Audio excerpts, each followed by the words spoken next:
Hello friends, we are from KGBV Kothapatnam students. ఈరోజు మనం ఇంట్లో ఉన్న వేస్ట్ మెటీరియల్స్తో డబ్బు ఖర్చు లేకుండా చెస్ బోర్డ్స్ మరియు చెస్ పెన్స్ ఎలా తయారు చేసుకోవాలో తెలుసుకుందాం.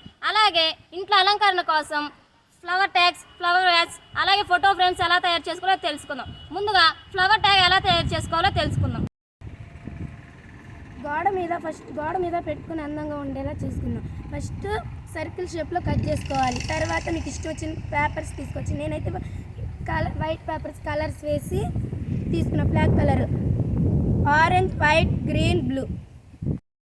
ఇలా ఫ్లవర్ ట్యాగ్స్ ఈ కలర్సే కాకుండా మనకు నచ్చిన కలర్స్లో తయారు చేసుకొని ఇంట్లో ఉన్న ఫ్లవర్ ట్యాగ్ వాల్స్ స్టిక్ చేస్తే చాలా బాగుంటుంది ఫ్రెండ్స్. నెక్స్ట్ ఫ్లవర్ వేస్ట్ ఎలా తయారు చేసుకోవాలో చూసుకుందాం. హలో ఫ్రెండ్స్, మన స్కూల్లో ఇంట్లో ఏమన్నా వేస్ట్ పేపర్స్ ఉంటే వాటిని తీసుకొని క్రెయిన్స్ వేసి తరువాత వాటిని రౌండ్ చేసుకొని ఇట్లా ఫ్లవర్ వాష్ చేసుకుంటే ఇళ్ళల్లో స్కూల్లో కూడా బాగుంటుంది. ఇలాంటి ఫ్లవర్ వేస్ట్ షెల్ఫ్స్లో కానీ టేబుల్స్ మీద కానీ పెడితే చూడటానికి ఎంతో బ్యూటిఫుల్గా ఉంటుంది ఫ్రెండ్స్. నెక్స్ట్ చెస్ బోర్డ్ ఎలా తయారు చేసుకోవాలో చూసుకుందాం. హలో గైస్, ముందుగా ఒక అట్టముక్క తీసుకొని స్క్వేర్ షేప్లో కట్ చేసి ఒక వైట్ పేపర్ తీసుకొని దీనికి అతికిచ్చి పెన్సిల్ స్కేల్ తీసుకొని చెస్ బోర్డ్ని గీసాను. చెస్ కాయిన్స్ కూడా ఉన్నాయి. Thank you.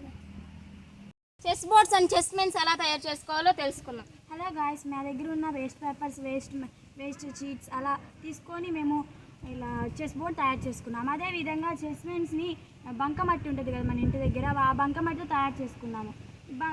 Chess boards 2 colours ఉంటాయి చెస్ మెన్స్ అనేవి. అవి డిఫరెంట్గా కనిపించాలని ఒకదానికి బ్లాక్ కలర్, ఒకదానికి వైట్ కలర్ అలా వేసాము. ఇవి మనం బంకమట్టితో తయారు చేసుకోవడం వలన మనకి ప్లాస్టిక్ వ్యర్థాలని తగ్గించినట్లు ఉంటుంది. అదేవిధంగా మన మనీ కూడా వేస్ట్ అవ్వకుండా ఉంటాయి. Thank you. కదా ఫ్రెండ్స్, చెస్ బోర్డ్స్ మరియు చెస్ మెన్స్ ఎలా తయారు చేసుకోవాలో అలానే మీరు మీ ఇంట్లో తయారు చేసుకుంటే ప్లాస్టిక్ వ్యర్థాన్ని నిర్మూలించవచ్చు ఫ్రెండ్స్. ఇలా తయారు చేసుకుంటే మీ పిల్లలు కూడా ఎంతో హ్యాపీగా ఫీల్ అవుతారు. ఇప్పుడు ఇంట్లో ఫోటో ఫ్రేమ్ ఎలా తయారు చేసుకోవాలో చూద్దాం.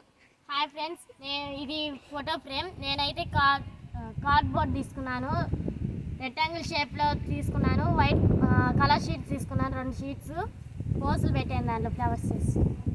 ఇలానే డిఫరెంట్ ఫ్లవర్స్ చేసుకొని మరెన్నో ఫోటో ఫ్రేమ్స్ అనేవి తయారు చేసుకోవచ్చు ఫ్రెండ్స్. ఫోటో ఫ్రేమ్ రెక్టాంగిల్ షేప్లో కట్ చేసుకొని మన ఫొటోస్ పెడితే వాళ్ళకి స్టిక్ చేస్తే చూడడానికి ఎంతో బ్యూటిఫుల్గా ఉంటుంది ఫ్రెండ్స్. ఇందాక చెప్పినట్లుగా చెస్ బోర్డ్స్ ఎలా తయారు చేసుకోవాలో చూశారు కదా ఫ్రెండ్స్. అలానే మీరు తయారు చేసుకోండి ఫ్రెండ్స్. ఇప్పుడు ఫ్లవర్ వ్యాజ్ ఎలా తయారు చేసుకోవాలో చూద్దాం. మన దగ్గర ఏమైనా పేపర్స్, చిత్తు పేపర్స్ ఏమైనా ఉంటే వాటిని పడేయకుండా వాటితో ఇలా పేపర్స్తో ఇలా చేసుకొని నీట్గా చేసుకొని ఇంట్లో పెట్టుకుంటే బాగుంటాయి ఫ్రెండ్స్. ఇలాంటి చిన్న చిన్న ఫ్లవర్స్ చేసుకొని వాల్స్ స్టిక్స్ చేసుకుంటే చాలా బాగుంటుంది ఫ్రెండ్స్. టేబుల్స్ మీద చూడడానికి ఎంతో బ్యూటిఫుల్గా కనిపిస్తాయి కదా ఫ్రెండ్స్. చూసారు కదా ఫ్రెండ్స్ మా పిల్లలు తయారు చేసినవి